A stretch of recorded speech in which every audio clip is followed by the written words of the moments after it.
My name's Mark Kessenich. I work for McKenna Motors in Cerritos as a parts technician. And I built this car 17 years ago. It's a 1967 Volkswagen Beetle. My family bought these new in the 60s when I was a little kid, and I thought I would be a great one to hot rod when I became of age to drive, and I've had a few of them and they're a blast. I wanted to relive my high school because I had an orange one like this. The year before, it was in 1966. And yeah, I did it. We got the club back together that year and we've been going strong ever since. Way too many memories. Beetles, an old vintage BMW, a vintage Volvo wagon brought over from Europe, my Porsche I miss. That's it, just a lot of old German cars. I get them, I understand them, they're simple, they're easy to work on. I built this whole car myself. Get the paint back to nice again. It was all oxidized, had the original black and white wheels on it, it had a big luggage rack on the roof, bring down the nose 2.5 inches, European headlights, European taillights, a European badge on the deck lid. Because in America, that said Volkswagen. Yeah, in Europe, your engine size is there. So that only came on the European models. Mine's a 1900 now. Yeah, I just like the European styling better. So the only thing I kept American were the bumpers. Because my first 66 I had back in high school, I had European bumpers. I said, well, I already had fun with that for a few years. I've never had one with American bumpers. So the American bumpers have all this extra hardware on them. The taller bumper guards and the overrider bars. 15 years ago, that's when I had it looking like this. It's looked like this since 2010. From 8 to 10, it was a lot of wheel changes. I finally landed on these, what I wanted. It had different steel Porsche wheels and some aftermarket wheels I wasn't happy with. And what I was trying to go for was a factory looking hot rod that I've never seen it done that way before.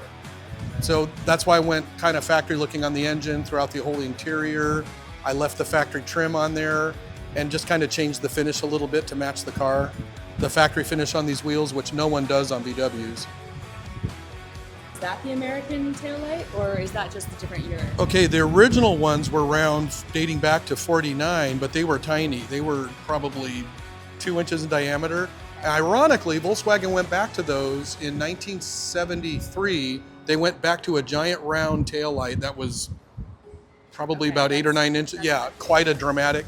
So from 73 all the way to the very end, German production ended in 79. Mexican production in Puebla went till I want to say 2005. This is the last year of the non-safety taillights. When 68 came in, the Department of Transportation in our country decided we need bigger bumpers. So they're big squarish bumpers. The taillights are huge. There was a reverse light integrated on the bottom. This is the only year where the reverse lights are remotely mounted on the bumper. So little details like that. And then they went to the high back seats after this. This was the last. This is a very sought after year because it's the last year of the non-safety dash. There's no padding on the dash. There's no head restraints on the backs of the front seats. So if I parked a 68 or later Bug next to this, you'd see a lot of differences. The brakes have been upgraded to Carminguia disc brakes up front because this was the last year of the really skinny four-wheel drum brakes that had pretty much zero stopping power. And then the rears I upgraded to 68 and later really wide drum brakes. Our club, we go everywhere, and I go just with my friends. We go up and down the whole California coast. It's been down to San Diego. It's been all over pretty much most of Southern California.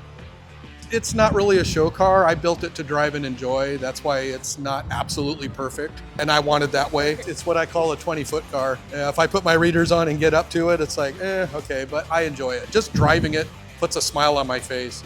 I drive a late model Tiguan, which I absolutely love, but this is a whole different realm. The soul is still, I think, in some of the newer ones. This is just stripped down, bare bones, and you have to operate every little thing. There's no automation in this. I think the most automated thing on this car are the roll-up windows. It's just been a wonderful car. In March, it'll be 18 years, and I just really enjoy driving it. It's truly unique.